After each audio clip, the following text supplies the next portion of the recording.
少林寺方丈正在念经，突然一阵婴儿啼哭声打断了他。弟子捡起一个婴儿走了进来，原来是村里的疯婆子把婴儿扔到门口，如今已死在了外面。方丈心怀慈悲，命弟子去将疯婆子埋葬。至于这个婴儿，既然弃入寺庙，即是与佛有缘，方丈决定收养他。转眼20年过去，婴儿已经长大成人。他虽身在寺庙，但却没有剃度出家，以至于只能干一些杂活。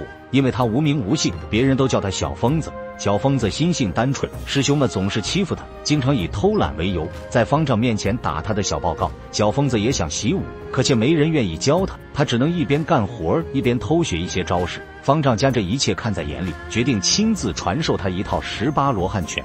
这套拳法好难，好高深，而且威力很大。只有一技傍身，小疯子才能好好的生存于世。小疯子极具习武天赋，如今有高人在一旁悉心教导，很快就掌握了18罗汉拳。方丈单独为小疯子开小灶，引来了师兄们的嫉妒。一个师兄故意找茬，要对他强行动手，小疯子忍无可忍，使出18罗汉拳进行反击，瞬间将师兄打得毫无还手之力。不想这一幕正好被几位高僧看见，他们只认为是小疯子在殴打同门师兄，按照寺规要将他逐出寺庙。方丈虽然知道内情，但小疯子实在不合群，如今让他去俗世看看，或许会更好。方丈告诉小疯子，若是有一天俗世也待不下去了，可以随时回来。就这样，小疯子第一次前往山下。小镇上，一群恶霸正在明目张胆地抢劫。恶霸领头的叫小福禄，他仗着父亲王老爷权势，无恶不作，欺压良民，百姓敢怒不敢言。只有小黑上前找恶霸理论，却不想遭到暴打。这一幕被刚下山的小疯子遇到，他路见不平，出手相助，2、3下便将恶霸打跑。镇长尹三也看出其身手不凡，想要将小疯子留在镇上，好酒好菜的招待不说，还决定出资开一间素菜馆，让小疯子当老板。小疯子正好没有去处，爽快地答应了下来。饭馆顺利开张，镇上的人们都来道贺，还夸赞小疯子厨艺好，一时间生意异常火爆。晚上，一个满身伤痕的女人闯入后院，女人名叫三娘。恶霸王老爷逼死了她的丈夫，又将她送进青楼。三娘拼死反抗才逃到了这里。她苦苦地哀求小疯子，只要能够收留自己，她什么都愿意做，即使不要工钱都可以。饭馆正缺人手，小疯子便将她留了下来。素菜馆人来人往，欣欣向荣。只是好景不长，这天一群壮汉来到素菜馆，他们态度极其嚣张，赶走所有的顾客，霸占了整个素菜馆。吃完饭还不给钱，小疯子找他们理论，对方二话不说就动起手了。小疯子猝不及防，吃了个小亏。他反应过来，施展18罗汉拳，不一会儿就将恶霸们打趴下。正要找他们算账，尹三爷却赶到叫他住手。对方来历不明，不清楚缘由之前不可妄动。店小二一番探查得知，白天那群人来店里闹事，是受到镇上恶霸阿头的指使。阿头是王老爷的头号走狗，平日里就没少做过恶事。小疯子决定去教训一番。他刚进阿头的府邸，对方就令手下用武力轰赶，奈何手下技不如人，几个人加起来都不是小疯子的对手。阿头亲自出手，没过几招也被小疯子捆绑起来。小疯子把阿头拉到集市上当街认错，并将其搜刮的钱财如数奉还给老百姓。所有人无不拍手称快。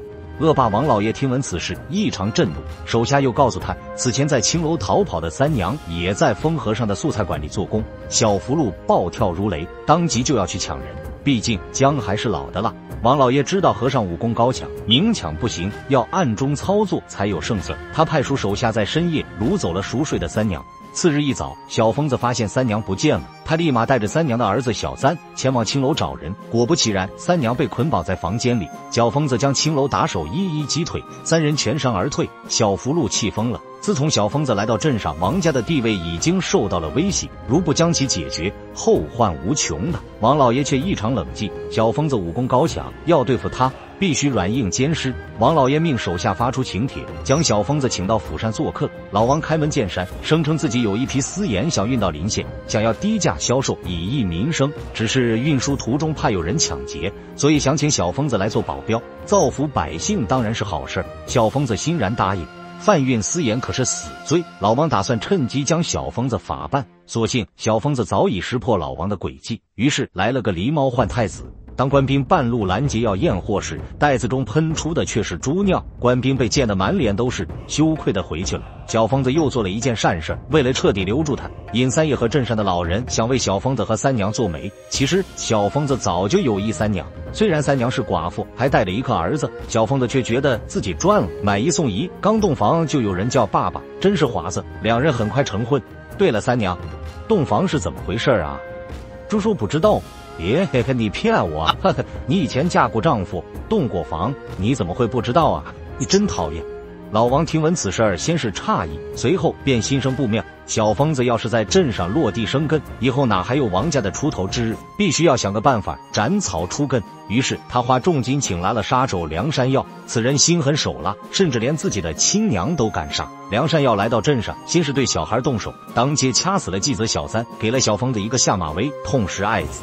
小疯子跟三娘悲痛欲绝，三娘独自来到河边为儿子烧纸，却被小福禄抓走。三娘想要挣脱逃走，可终究敌不过恶霸武艺，惨遭毒手。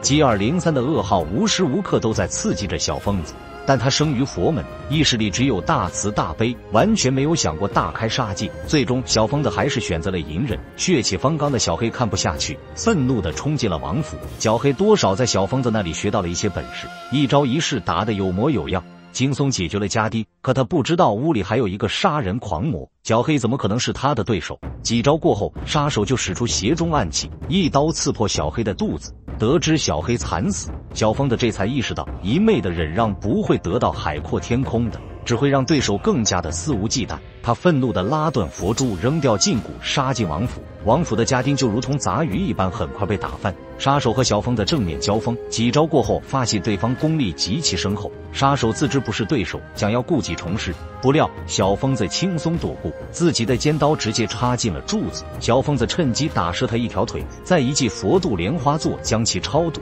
看着满地尸首，小疯子心生罪恶，刚想撤退，老王却突然出现，讽刺他身为和尚，大慈大悲去哪儿了？小疯子本想让老王回头是岸，老王却用扇子空继续纠缠。小疯子忍无可忍，再次燃起杀机。他先是一个抬腿踢正中老王脑门，趁对方头晕目眩时，再来一个夺命剪刀腿，要了老王性命。